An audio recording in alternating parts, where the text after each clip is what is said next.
Well, greetings, colleagues. I hope you're well today. I'm very excited today to be joined by my friend and teammate, Jim Ong. And Jim has worn a lot of hats over his adult life, including a restaurant owner, a landlord, an investor, and now a realtor.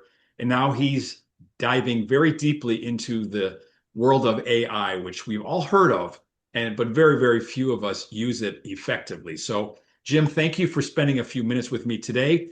And I guess today we're going to share with realtors how we can best help them with real estate and AI. So take the stage for a moment and tell us a little bit about yourself, and we'll go from there. Sure. Well, John, it's always a pleasure to talk with you. You have a very open mind, and you're always curious to learn. Um, so, and thank you for listening to me because every time we talk, I'm all about AI and everything. Because, anyways, my little bit about myself. So, I was a professional photographer many years ago, living in New York City.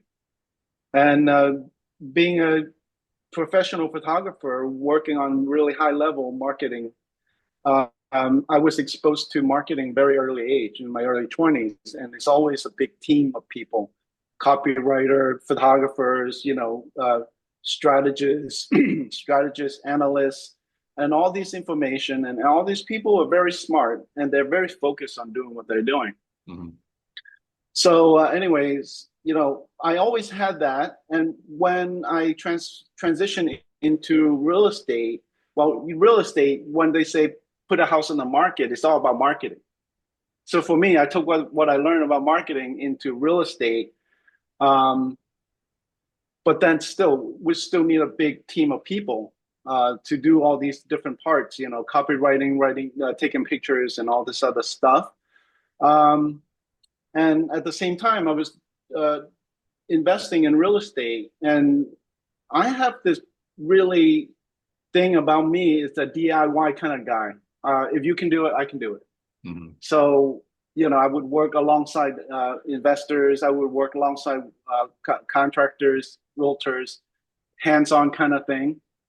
Um, Now, fast forward into today, with AI, I'm taking the same mentality because, I love DIY and I understand marketing. But in the past, marketing is like there's gatekeepers, because people are just very specialized knowledge. But now AI leveled the playing field now. I know I need certain knowledge. I know I need copywriter. I need all this stuff. Well, AI can help me with all that stuff.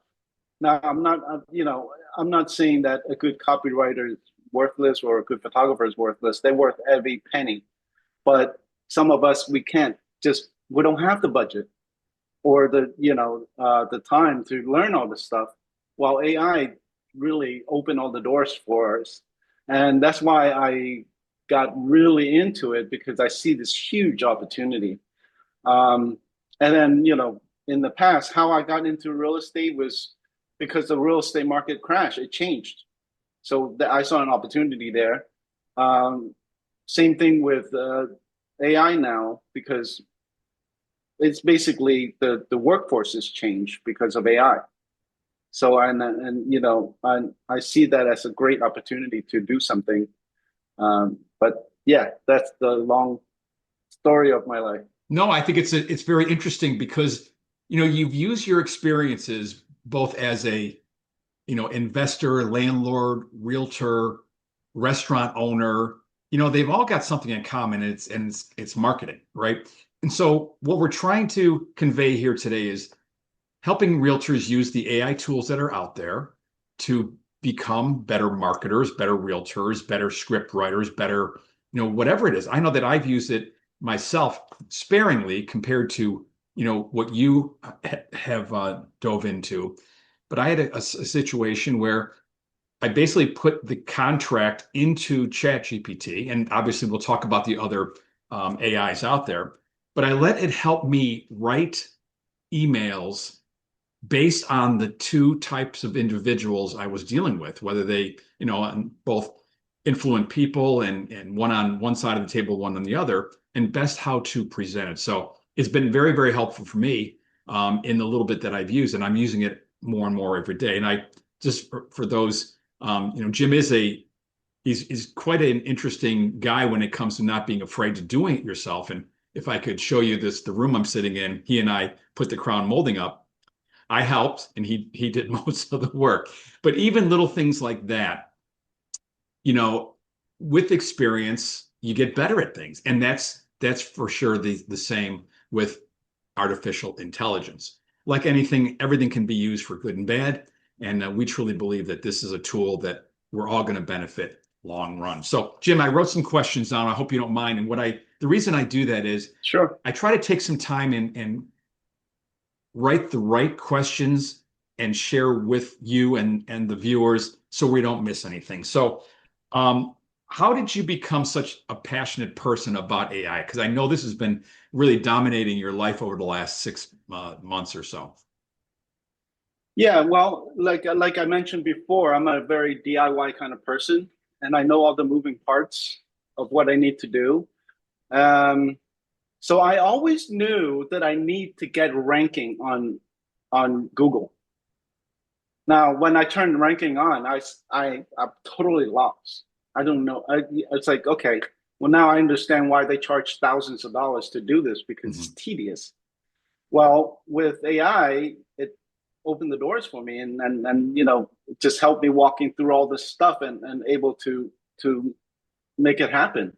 So that's why I'm passionate about it because I English is my third language. I don't write very well. I don't read very well. Um, for a long time, when I was very young, I thought it was something wrong with me. But now that I've grown up, I know there's something wrong. No, now that I've grown up, I'm thinking that's just a little hurdle that we just need to find people or tools that supplement what we need to do. And with AI, it actually, make me sound smart on the text, on email, and all that stuff. That's why I'm so passionate about it. I see it changes everything for everyone in every walk of life. So, in the past, computers were designed with the end result in mind. So when you use a software, you need to know what kind of result the software will give you ahead of time before you even use the software. Well, with AI, it's the other way around. The software will grow with you and work with you. So that's why it's so interesting for me because the more I use it, the more use cases that I found. Right. So I didn't know what I have to learn about AEO, SEO, and all this marketing things. And it was able to explain to me how all of that works and then explain to me how to execute it. So I'm like, oh my God, this is so amazing. And then in order for me to do this right, I have to have the correct website. Well, I didn't have the correct website because my website with my broker is basically a template. And with a template, you can only push it so far. So it taught me how to build a new website, plug the two together, and works at one. I mean, mind blowing, right? Right. I mean, I know there's a lot of people out there that can do that, but they're worth a lot of money. They're thousands of dollars to get that done. And I'm like, well, I'm gonna give it a shot. It took time. I mean, it's not something like you push a button and it's all gonna work. It's the knowledge that it has, but you still have to take the action. Right. Yeah, it's So interesting. yeah, I remember when you were sharing with me about building your own website, which most of us all need help with because we're just not technically proficient. We're taking what we're given and thinking, okay, this is good enough. Well, you know what? It's not good enough. And later, down there, right before we close this, we'll share with others how they can get a hold of you to help. You can help them build their own website to be better producing realtors and using AI for the good. So, like I mentioned earlier, AI is like anything can be good or bad. So should realtors be afraid of AI or should they embrace it? I would go on a limb and say yes and no. Um, if you ignore it, I mean, AI will never replace you as a person. Mhm. Um, but the person who use AI will replace will replace the people who don't use AI. Right. So right now, um, it's still very new. So the old way of doing business, I don't want to pick on realtors, but it's on any business that you have to deal with people. Um, you can still do a decent business if you're dealing with people directly, and that will never go away. Right. But if you want to take that, what you're dealing with people to another level, then you're gonna take AI in and incorporate it into what you do, and then make your job only dealing with people, and then spend most of your time belly to belly taking people out of coffee and all that stuff, and then have AI in the background doing all this other work for you. Like instead of me having, an email this morning, a friend of mine from Turkey, and he wanted to look for some property in Miami. Well, normally I would have to go up and search and all this stuff, right? I just have to communicate with him and then give AI what I need, and AI does the work for me, and I just have to like double check it and send it. So it took me a few minutes, but for me to search a property, but the quality time is for me to interact with my friend. Yeah, and I think So that's the key. yeah, I think an easy way of another way of saying this with AI, we can actually work smarter, not harder. I've always been a hard worker and probably not the most efficient at what I got accomplished. And if I had the tools and implemented the AI tools that are given to us, and you're going to share with us later, I certainly could have been a lot more productive. So that's what is, Well, yeah, John, let me push back on you a little bit there. The way you use like I could have and should have, um, you're not too late. You're at the beginning of it. right. So you are on the cutting edge of it. Yeah, the train has not left the station yet. Right. Um, I no, it sounds you, crazy. it does. It's just because it's moving so fast. Like we chat about every Monday morning on our masterminds and how fast these are how fast AI is happening. By the time you kind of, master one of the prompts or tasks or whatever you are sharing with us, something new is right down the road. And I'm guessing because it's such an advanced intelligence with computer models, etc. That's why it's just we probably have never seen this in our lifetime, and maybe at least in ours, where the technology is just moving faster than we can even realize. Um, Right. so, Yeah, yeah, just go ahead. Go no, I ahead. was just going to ask you: do you think it's overcomplicated, or do we make things overcomplicated? Maybe baby step. I always talk to it, reminding it to talk to me in baby steps. And that's what I like about it is, it's going to communicate with you the way you want to be communicated with. You know, no baloney. Give me the answer. Give me the one right answer rather than two or three that I have to make the choice from. Because again, we're trying to be more efficient, and using AI is helping us to do that. Yeah, I think we just go back to the basics, right? So just think of our brain, the human brain, and how we became so dominant in the world is that we have the ability to predict the future. We all do. We predict your next word, what you're gonna say, or just judging from your reaction, I know Mhm. what you're gonna react next, like approximately.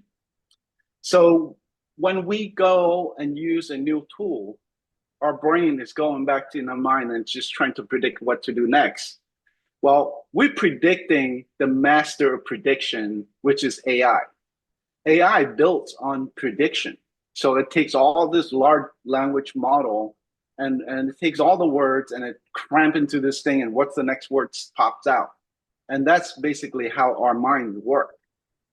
Now we're trying to compete with a machine that can think so fast and it has all this knowledge in it. And I think that's why people get very uncomfortable dealing with AI, because they try to outpredict the predictor instead of using AI to predict for you. Right. So in order for AI to predict for you, you have to give it context. Mhm. So let's say, I can easily say, well, I'm about to have a conversation with my good friend John today about AI, and we're going to be talking about this. I'm a realtor, he's a realtor, like give a bunch of context and then feed it into AI. It will give me very good talking points, and I can follow because it knows me, it knows you, because I'm giving all this context. But if I'm just gonna go to it and say I'm doing an interview with somebody and it's about some weird topic and I'm not giving it enough context, it will just give me some vague answers, Right. and that's all it is to it. Yeah.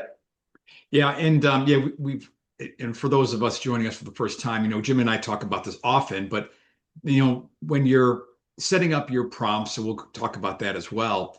Um, the more specific information you can put in, garbage in, garbage out, basically, right? So that, by implementing, taking the time to put in the information you need to get the proper answer that AI can predict for you, you need to put in good information, right? So that's what we're talking about Yeah, here. you do and you don't. Okay, I know it's so weird because then, but we're like, oh, you got to have good prompt, you got to be a prompt engineer and all this stuff.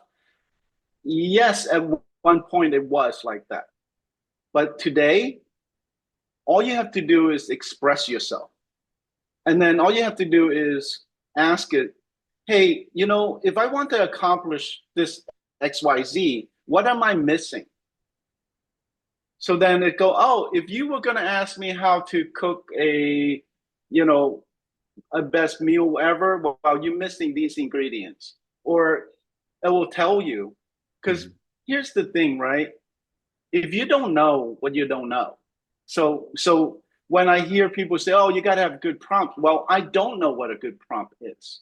So how am I gonna supposed to use this if I don't know the good prompt? So I might as well give up.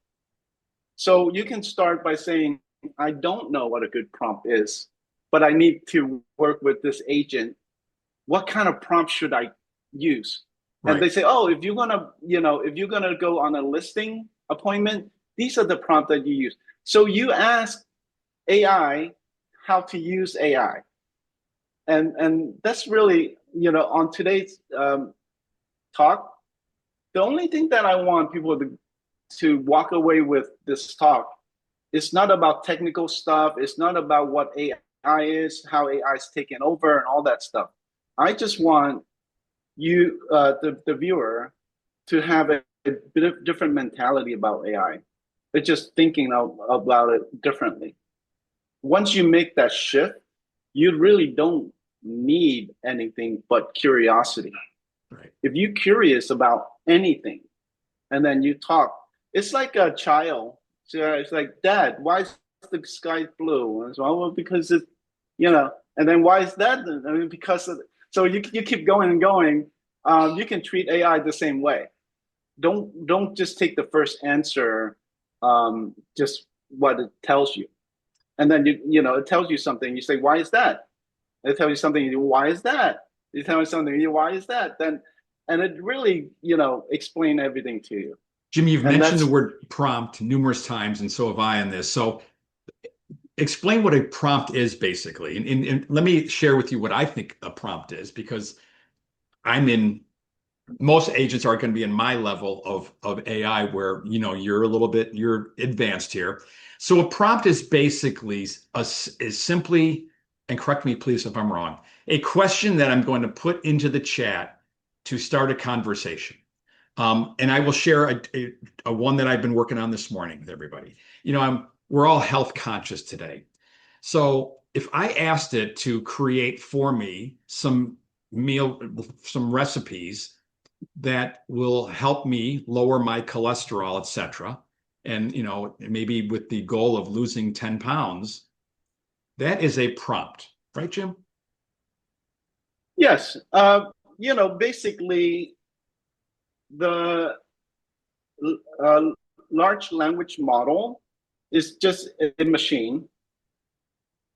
So a prompt is basically, if you think of it like a calculator, you have to put the numbers in for it to come out with the answer. Well, it does that with words. That's all it is. Got it. So, in when maybe 6 months to a year ago, AI wasn't that advanced and was that smart at the time. So you have to be real careful what you ask it. Mhm. So you have to ask it like, okay, well, this is my intent, this is the goal, and this is what it's about. You can still use that kind of format as a prompt and give it context, or you can do a series of prompts. Basically, you just have a conversation, full out conversation with a friend.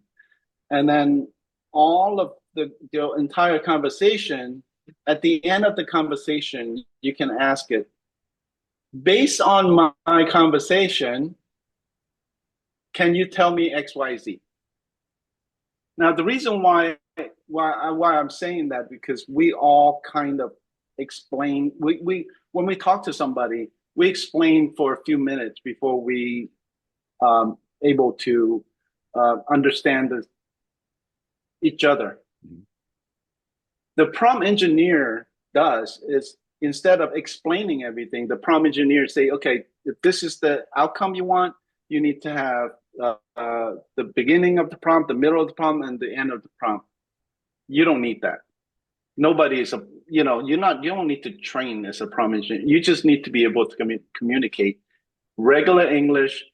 And I speak to it like broken, terrible English, and I will explain like this thing like that and that thing's like that. I mean, if you read my prompt, you're like, it doesn't make sense.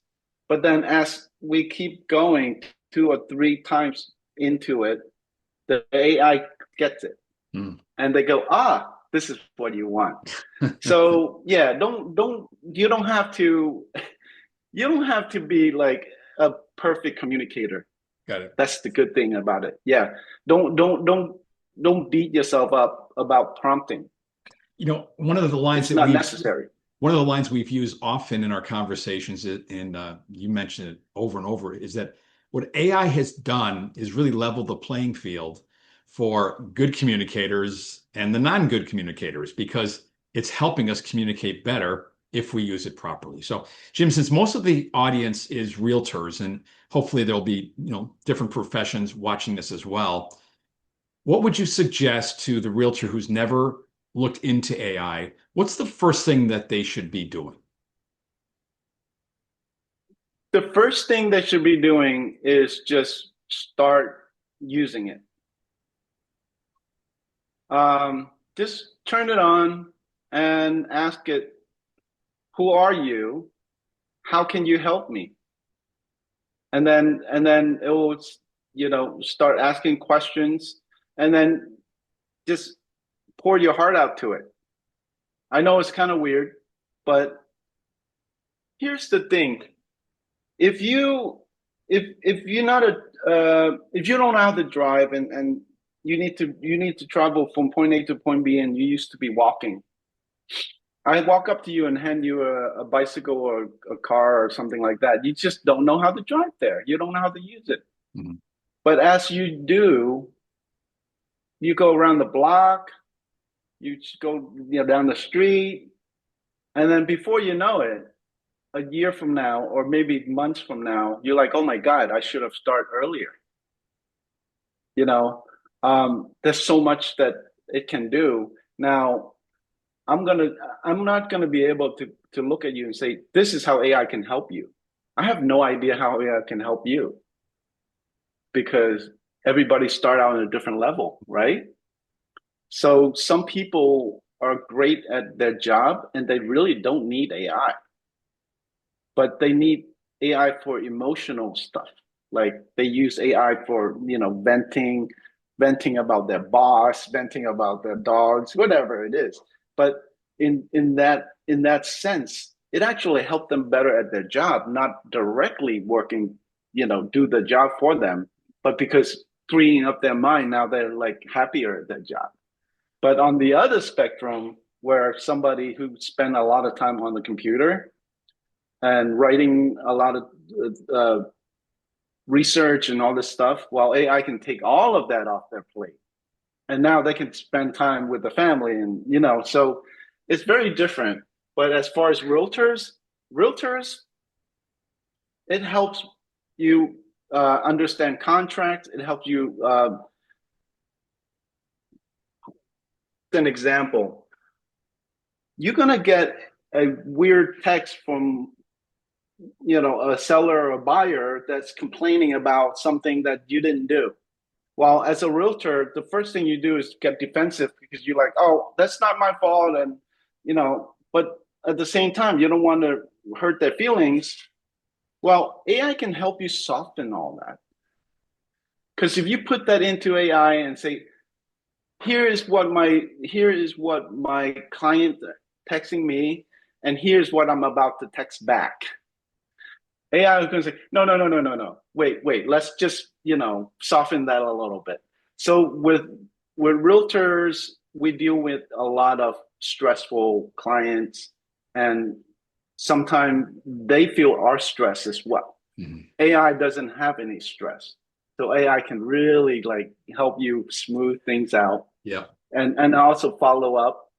So that kind of a thing. But for realtors, and again, I've used it in situations to help because we are emotional about a transaction. We're trying to have the other agent see it our way, for example. So we need an unbiased, unemotional third party friend called ChatGPT or Claude, and we'll get into the different forms of AI in a few minutes here. So, yeah.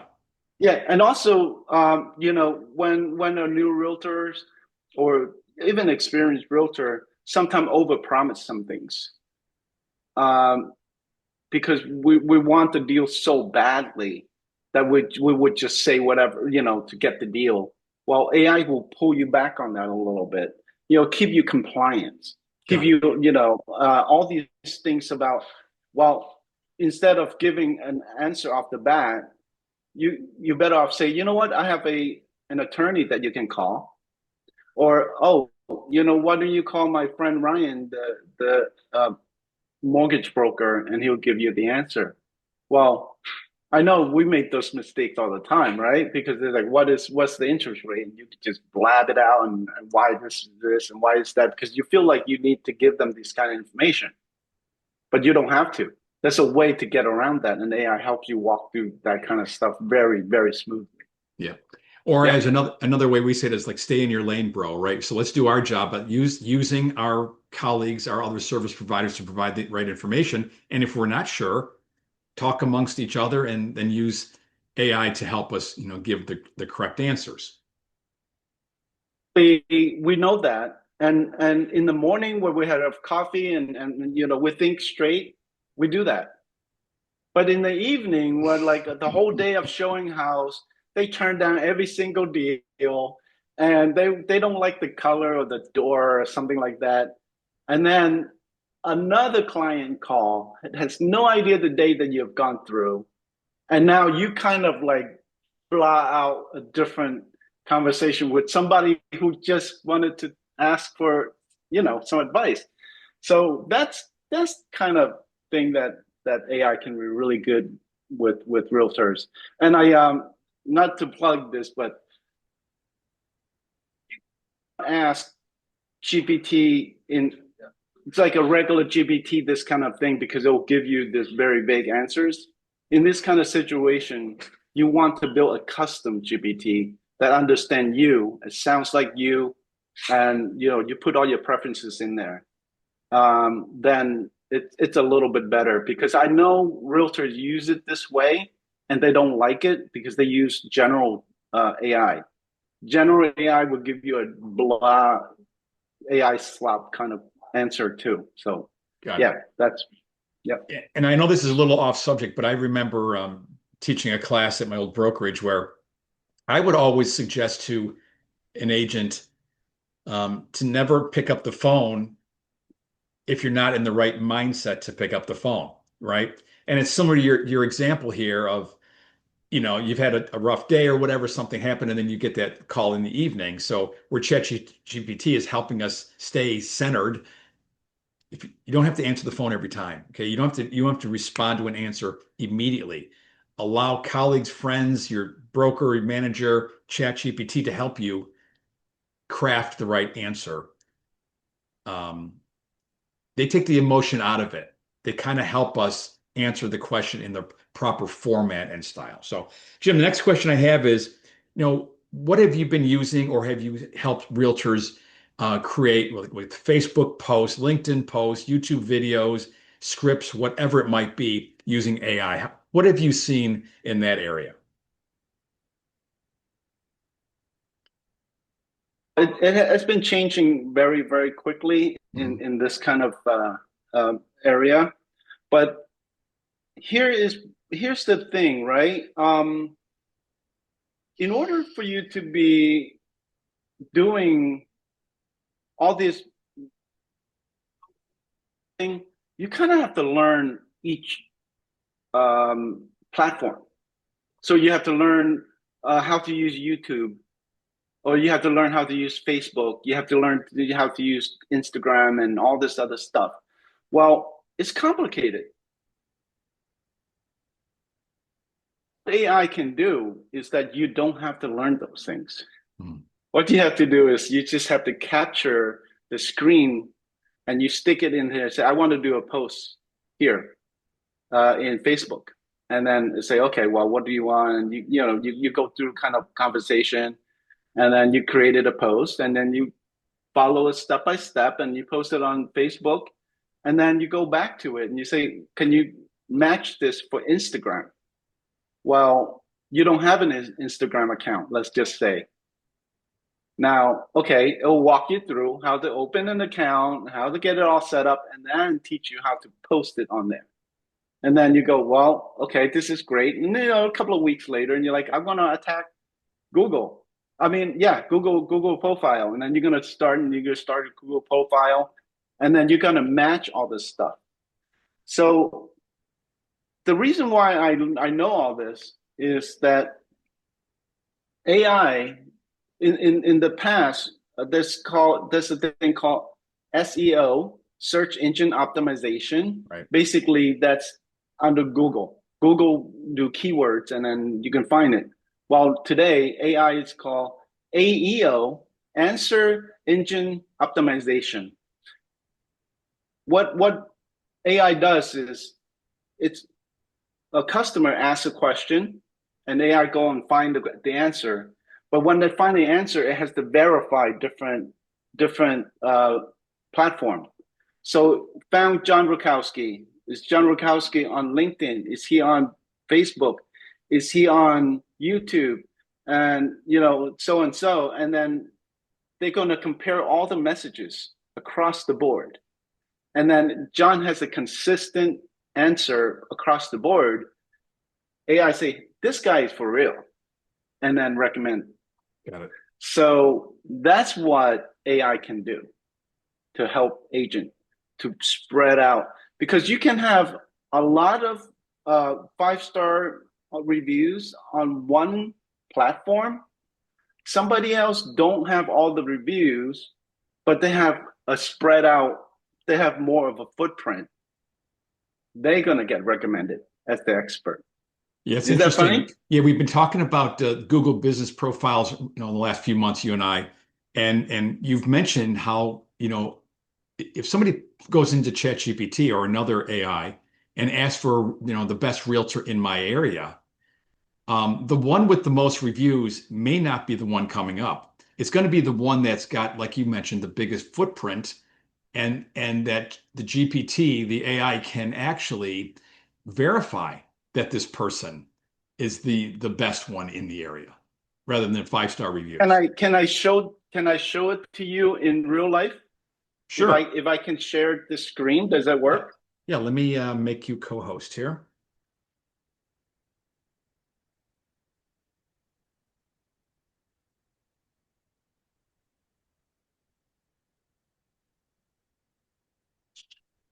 share, and I can pick this. I can share.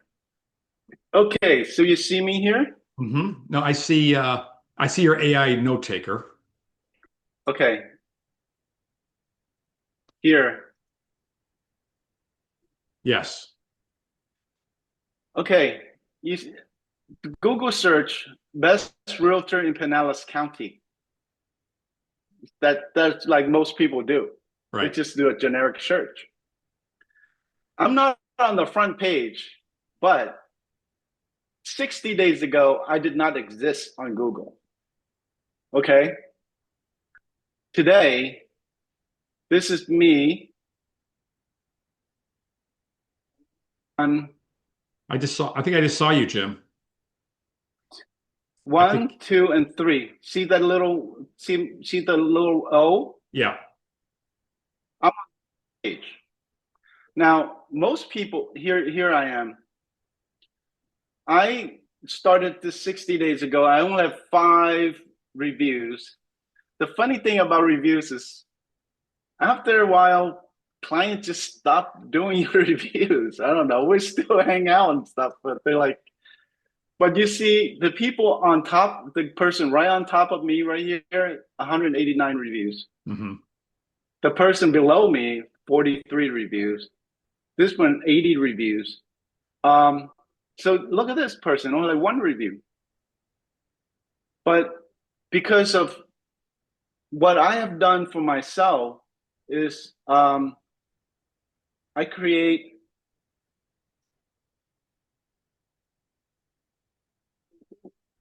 console. I come in here and optimize my website.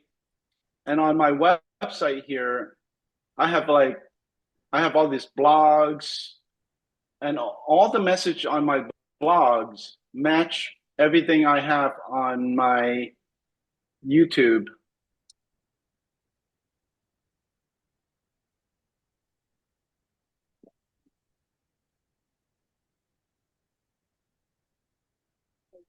All the titles that I have on videos match the titles that I have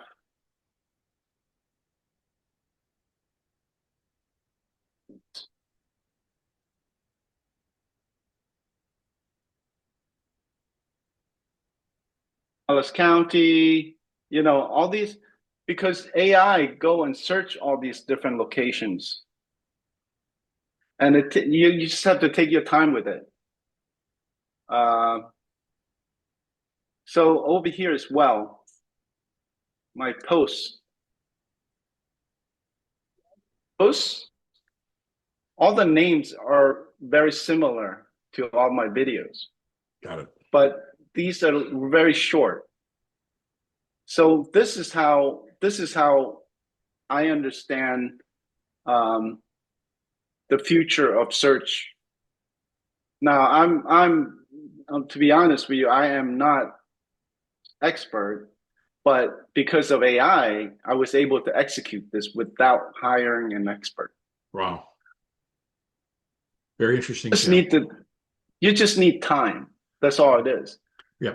you know. But even, just So think about this. If you didn't have AI, none of this would have been accomplished. I mean, without, you were taking your time to create all the videos and stuff in the blogs, but with the help of ChatGPT and Claude, you were able to expedite the process to get you into this position in 2 months, which is phenomenal. I'm going to stop sharing and go back to you. Okay. Yes, sir. Thank you very much. Are we So, back? Okay. yeah. So, Jim, what do you, in what you've seen out there on social media and other platforms, or maybe in the classes that you're teaching, what are the mistakes? Do you see any that realtors are currently making that you think you could help them with? What are you seeing out there? Not really a mistake, but it's more of a hesitant. I think the mistake, let's call it a mistake, but it's really people think that the general public will remember your mistakes. They don't.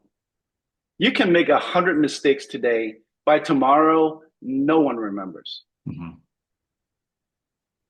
The thing is just dive in, just keep working, and change your strategy as you go.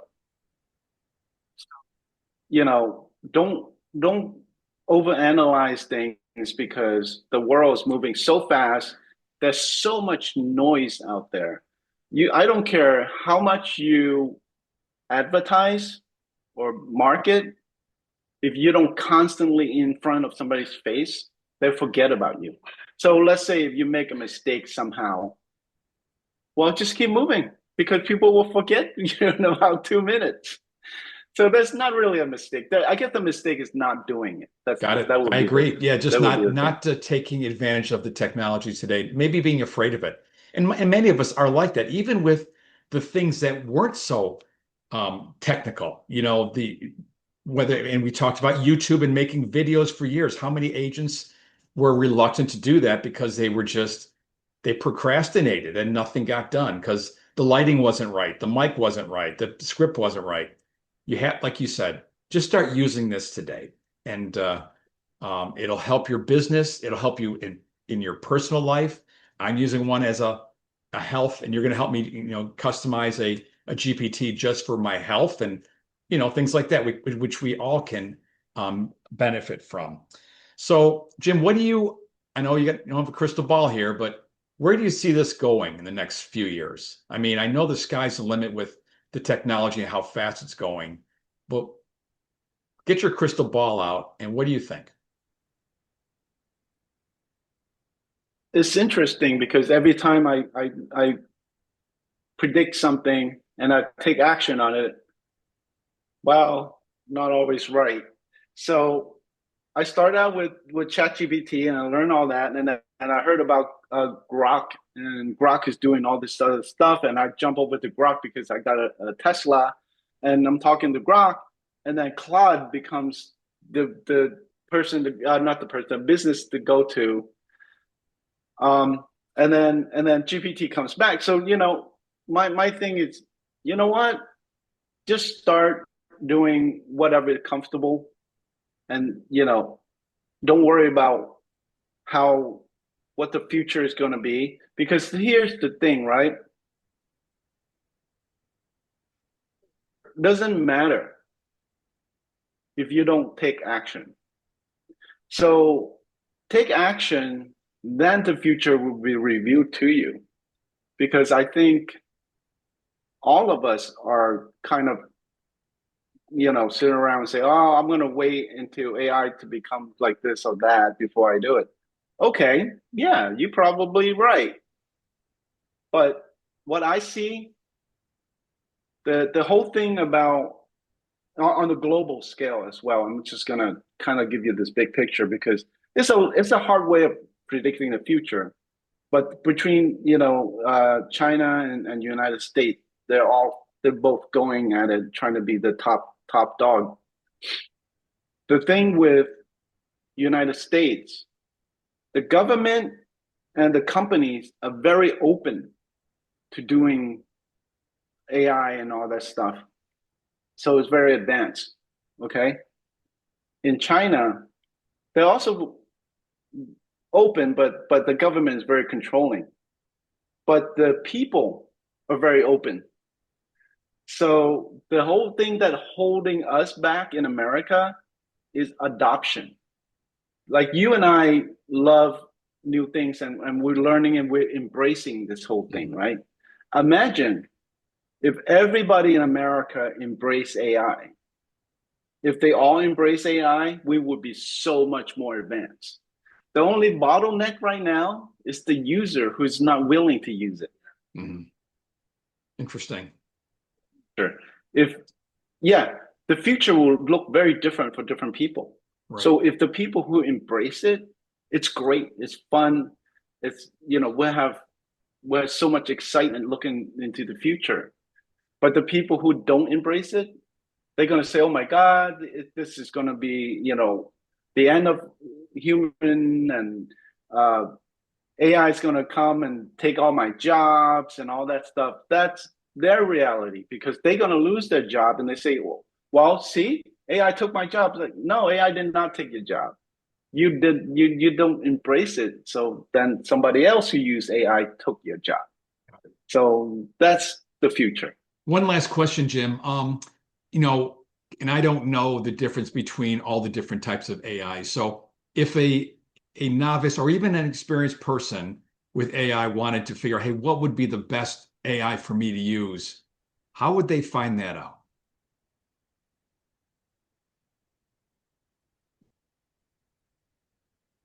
To They don't need to find the best AI. So here's my example. Benchmarks. Let's say these are different benchmarks. The smartest AI on top and the dumbest AI here. Okay. Well, if you are using AI at the beginning, you're not pushing any benchmark.